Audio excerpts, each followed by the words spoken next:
Sana kwenye entertainment trending. Mimi naitwa Katie, the air personality. Karibu sana, tuna story nyingi sana kweli kweli.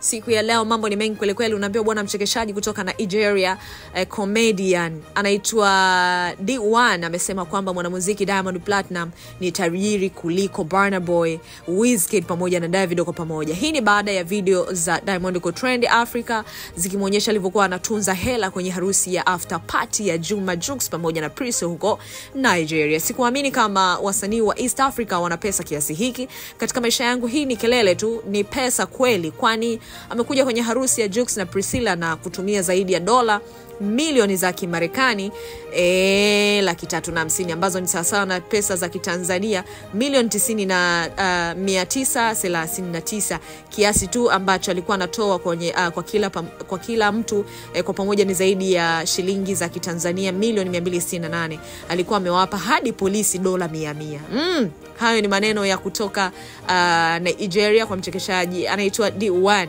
Lakini pia ameeleza zaidi, sio kwamba wasanii wa huku wanakuahidi tu, bado hawakupi kitu. Wasanii wa Nigeria itabidi muwe wapole, kuna pesa upande mwingine wa Afrika. Mtazama Afrika Mashariki wakigawa cash. Sikuamini kabisa hii kwa Diamond. Hata maneno yake ya Diamond Almasi sio OG kwenye meno yake. Si hawa wasanii wetu kuto kufeki maisha tu. Comedian D1 amezungumza hayo kama ambavyo unaona kwenye video, Diamond akimwaga pesa hadi kwa maaskari. Hii ni noma sana, noma kweli kweli.